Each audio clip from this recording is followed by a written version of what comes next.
Bonsoir et bienvenue à notre capsule en direct. Bienvenue à cette nouvelle saison de capsule du mercredi soir. C'est un plaisir de vous accueillir encore. Soyez les bienvenus. Et durant ces capsules-là du mercredi soir, ce qu'on veut toucher, c'est des vérités qui sont essentielles à notre vie chrétienne, qui sont vraiment importantes. Et durant le mois de septembre, on va toucher justement un thème qui est vraiment important, qui est « Dieu parle encore ». L'entendez-vous ou l'écoutez-vous? Dieu parle encore aujourd'hui et c'est vraiment un fait vraiment important. Dieu parle encore aujourd'hui. Et comme je l'avais mentionné dimanche passé, j'avais mentionné un verset qui était vraiment intéressant le dimanche passé, qu'on va voir tout de suite dans Apocalypse chapitre 3, verset 20. « Voici, je me tiens à la porte et je frappe. Si quelqu'un entend ma voix et ouvre la porte, j'entrerai chez lui, je souperai avec lui et lui avec moi. » C'est vraiment une vérité qui est vraiment importante ici, ce qu'on voit. Dieu dit, je me tiens à la porte et je frappe. Mais il ne dit pas si quelqu'un m'entend frapper, si quelqu'un entend la sonnette, pas du tout. Il dit si quelqu'un entend ma voix. Et c'est vraiment l'élément qui est important ici dans ce texte-là, si quelqu'un entend ma voix. Qu'est-ce qui va se passer? Si quelqu'un entend ma voix, m'entend frapper? Non. Entend ma voix? Il y a une implication vraiment importante ici. Il y a trois éléments vraiment importants ici. Une implication, si je pourrais le dire. Premièrement, si quelqu'un entend ma voix et ouvre la porte. Si quelqu'un donc réagit à ma parole. Quelqu'un entend ma voix et porte attention à cette voix-là et agit en conséquence, il y aura une implication dans sa vie. Et deux avantages vraiment importants, il va entrer, il y aura une plus grande mesure de sa présence dans nos vies, c'est ce qui est mentionné ici, j'entrerai chez lui. Pardon. Ensuite, il y aura une plus grande intimité, un plus grand échange et dans les deux sens. Je souperai avec lui et lui avec moi. Donc, nous pouvons vivre notre vie chrétienne en nous appuyant sur la parole de Dieu et rien de plus, ou nous pouvons prendre conscience que Dieu parle encore aujourd'hui, que Dieu veut encore intervenir aujourd'hui dans nos vies, que Dieu veut communiquer avec nous. Dieu n'est pas silencieux. Dieu ne cache pas sa parole, Dieu ne cache pas sa volonté, parce que quelquefois, c'est ce qu'on pense. Au contraire, Dieu désire qu'on la connaisse, Dieu désire qu'on entende sa voix.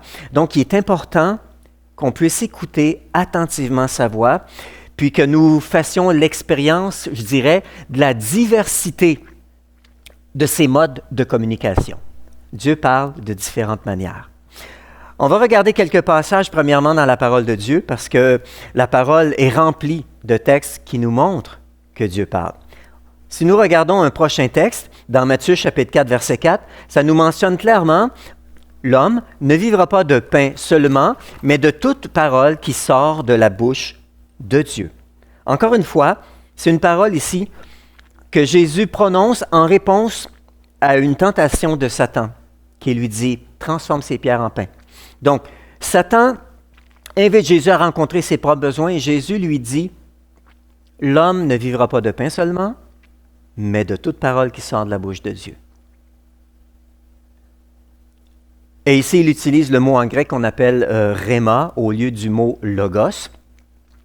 Le mot logos est utilisé pour parler de la parole de Dieu, pour parler de déclaration, de décret, de précepte. On parle de la parole écrite. La parole écrite, on parle de logos. Lorsqu'on parle de rhéma, le mot utilisé ici, toute parole qui sort de la bouche de Dieu, en français, c'est bien décrit. Ça parle, dans la concordance Strong, ça dit « ce qui a été émis par une voix humaine », la chose dite, la parole. Donc, une parole prononcée. Donc, littéralement, Jésus dit, l'homme va vivre d'être à l'écoute de ce que Dieu veut lui dire. La parole de Dieu, ce que Dieu veut nous dire, devient une nourriture. Ça va nous fortifier à quelque part. Satan tente Jésus avec la nourriture, et Jésus lui dit, il y a une nourriture plus importante, celle d'entendre la voix de Dieu et d'agir en conséquence. Donc, nous ne vivons pas notre vie chrétienne simplement basée sur la Bible et la parole de Dieu, mais aussi sur les paroles que Dieu désire prononcer. Donc, on a besoin de porter attention parce que Dieu parle aujourd'hui.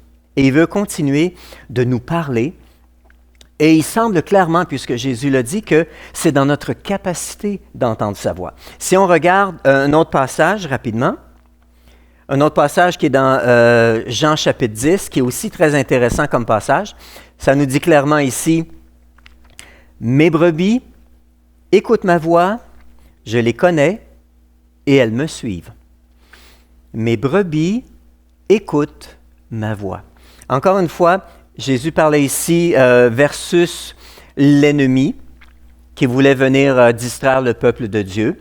Jésus parle le vrai berger, le bon berger, dans Jean 10, en parlant de lui-même. Et il parle du mercenaire. Et ici, il dit clairement, « Mes brebis écoutent ma voix. » Donc, nous sommes en mesure d'entendre la voix de Jésus. Mes brebis entendent ma voix, mes brebis écoutent ma voix. C'est dans notre capacité de le faire. Non seulement Jésus en a parlé, mais il a mentionné quelque chose de vraiment important aussi. Dans un autre texte, dans Jean chapitre 16, on va le regarder aussi. Jésus parle qu'il va partir bientôt et qu'il va envoyer un consolateur. Qu'il va envoyer quelqu'un, son semblable, son jumeau, comme on dit quelquefois. Quelqu'un qui va le remplacer, qui va être comme lui à côté de nous. Et il parle du Saint-Esprit. Et il dit, Jean 16, verset 13-14, « Quand le défenseur sera venu, l'Esprit de la vérité, il vous conduira dans toute la vérité. » Un peu plus loin, il dira tout ce qu'il aura entendu et vous annoncera les choses à venir. Il révélera au verset 14 « Ma gloire parce qu'il prendra de ce qui est à moi et vous l'annoncera. » Ici, Jésus est en train de décrire un des rôles du Saint-Esprit. Il va nous annoncer les choses à venir, il va révéler sa gloire, et il va prendre de ce qui est à moi et vous l'annoncera. Il y a deux éléments ici vraiment intéressants lorsque Jésus parle de lui en tant que Fils de Dieu. Il va révéler ma gloire. Donc, lorsque Dieu parle ici à travers le Saint-Esprit, c'est pour nous révéler des éléments de sa grandeur, de sa gloire, de qui il est, de prendre ce qui est à lui et de nous le révéler. Donc, on pourrait, par extension, dire littéralement, lorsque le Seigneur parle, il veut nous révéler une partie du ciel, une partie de ce qui est dans sa présence, une partie de la réalité du royaume de Dieu qui n'est pas limitée à notre vie ici sur terre, qui est beaucoup plus large. Donc, lorsque Dieu parle, automatiquement, ça va élargir notre révélation, ça va nous amener des éléments qui vont nous permettre d'aller beaucoup plus loin dans notre vie, dans nos situations que l'on rencontre. Donc, il nous annonce des choses à venir. Donc, lorsque Dieu parle, Dieu peut nous révéler des choses pour l'avenir. Comme Dieu peut nous révéler des choses cachées, comme Dieu peut nous révéler des choses de lui-même, de son cœur. Mais ici, lorsqu'on parle que Dieu parle encore aujourd'hui, j'aimerais qu'on puisse regarder, on va clarifier des choses. Il y a des choses que j'aimerais vraiment clarifier à ce niveau-là. Il y a des points à clarifier parce que on doit porter attention. Premièrement, je dirais que le premier point à clarifier, c'est que la Bible est la révélation ultime. La Bible est la révélation ultime. La Bible fait autorité et ne ressemble à aucune autre. Il n'y a rien qui s'y ajoute. Donc, la parole de Dieu est vraiment la révélation ultime. Donc, par conséquent, une parole de Dieu ou une prophétie ne devrait jamais contredire une écriture qui est correctement interprétée. Donc, le fait que Dieu parle, si tu m'arrives et tu dis « Dieu m'a dit », et que c'est complètement en contradiction avec la parole de Dieu, à ce moment-là, on a à remettre ça en question. Vous savez, dans l'Ancien Testament, on jugeait le prophète. Dans le Nouveau Testament, on juge la prophétie. Complètement différent. C'est ce que Paul dit aux Corinthiens. On juge et on évalue.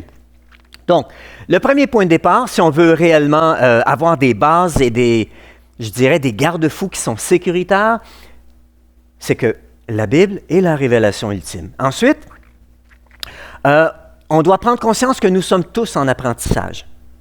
Nous sommes en train d'apprendre.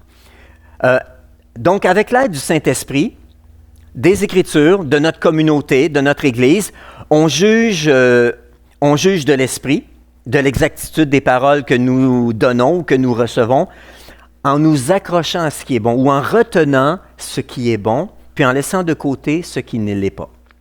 C'est pourquoi on devrait toujours soumettre la révélation à la rétroaction de la communauté chrétienne, d'hommes et de femmes qui sont sérieux, qui sont de toute confiance dans la communauté chrétienne. On ne peut pas utiliser cette fameuse expression « Dieu m'a dit » pour faire taire les gens et de dire « tu peux rien dire, Dieu m'a dit ». Ce n'est pas vrai. Nous sommes en apprentissage. Donc, nous apprenons, nous corrigeons, nous faisons des erreurs. Ça m'amène à une troisième correction ou à une troisième, je dirais, clarification ici. C'est que nous ne prophétisons pas toujours parfaitement, puisque nous sommes en apprentissage. Alors, ce qui arrive, c'est que nous pouvons facilement être influencés par ce que nous croyons, par nos expériences, par nos émotions, par Satan, par nos désirs personnels qui sont là présents au fond du cœur, qu'un homme de Dieu que j'ai connu appelait ça des idoles. Dans l'Ancien Testament, la Bible dit « Mon peuple porte ses idoles dans son cœur ». Et tout ce qui peut se placer entre moi et Jésus, désir intense, je veux absolument cette chose, ça peut m'amener à mal interpréter ce que Dieu veut me dire. Et ça peut donc, nous prophétisons, mais pas toujours parfaitement. Nous sommes en apprentissage, donc on a à porter attention. On a donc besoin de développer notre discernement.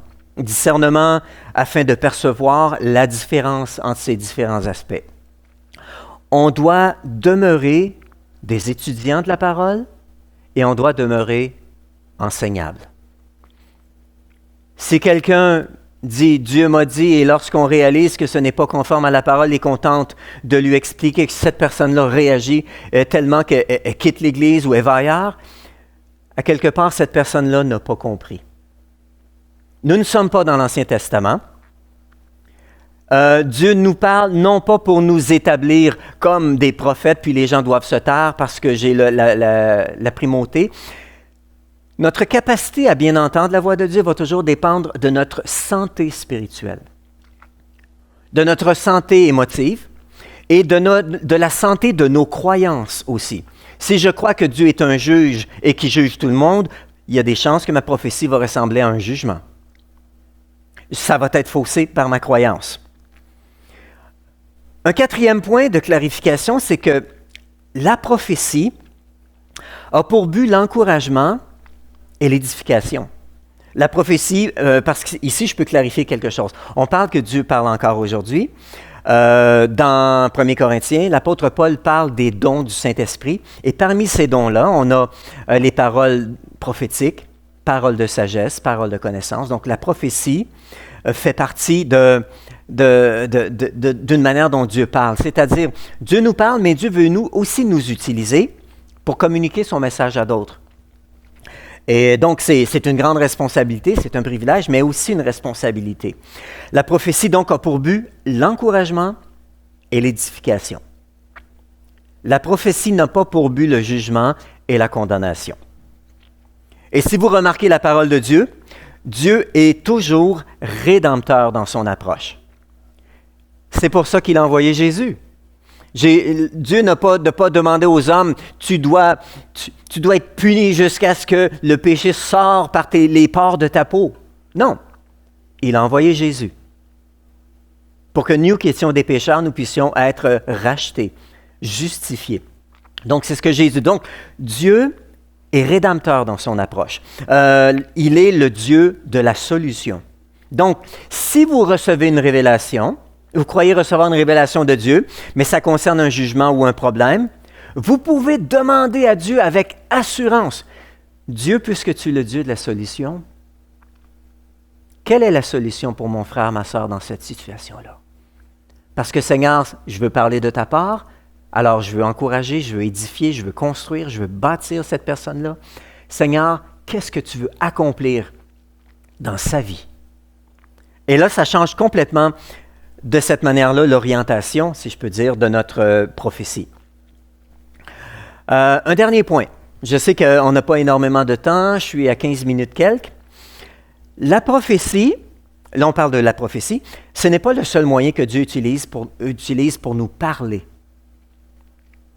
Il y a un livre qu'un frère a écrit qui s'intitule « 101 moyens que Dieu utilise pour nous parler ».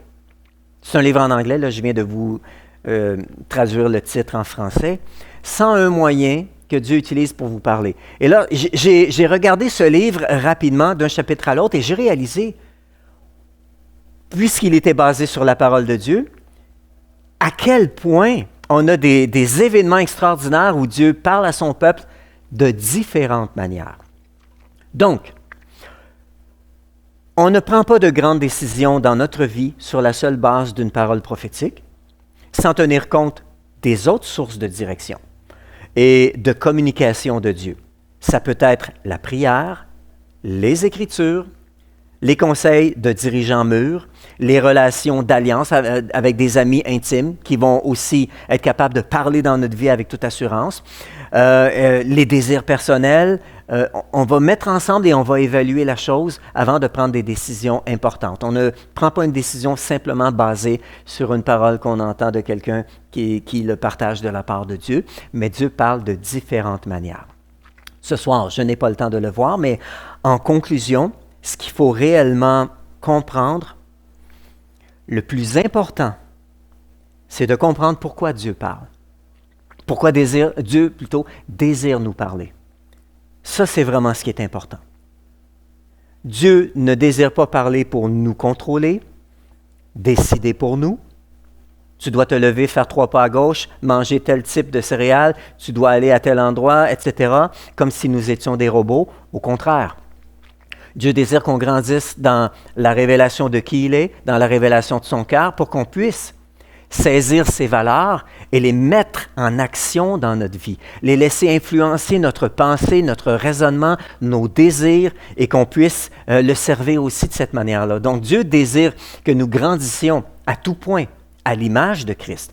Donc, Dieu ne parle pas pour nous contrôler, mais il nous parle, ou désire nous parler parce qu'il désire nous communiquer sa sagesse divine, il désire nous communiquer sa connaissance des choses par rapport à certaines situations qui pourraient sembler être insurmontables ou qui, sans une connaissance surnaturelle, ne nous permettraient pas d'avoir la meilleure solution.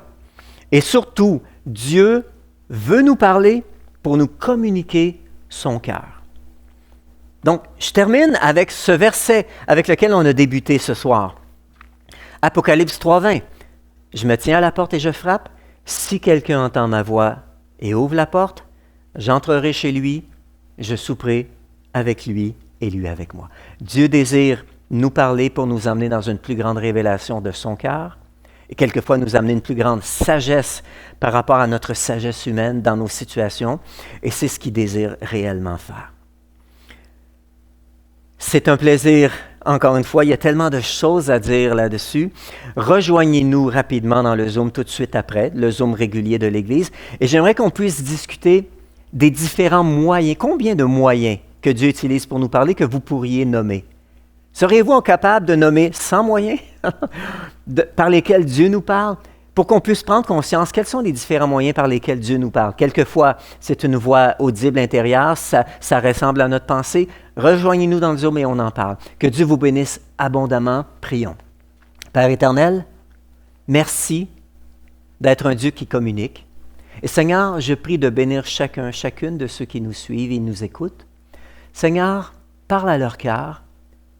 Apporte une révélation supplémentaire dans leur vie qui leur permettra de ressentir cette intimité encore plus grande avec toi et aussi de te parler comme à un ami en tête à tête. Merci Seigneur de vouloir souper avec nous et de nous inviter, nous, à souper avec toi. Merci Seigneur. Amen. Donc on se rejoint tout à l'heure dans le Zoom.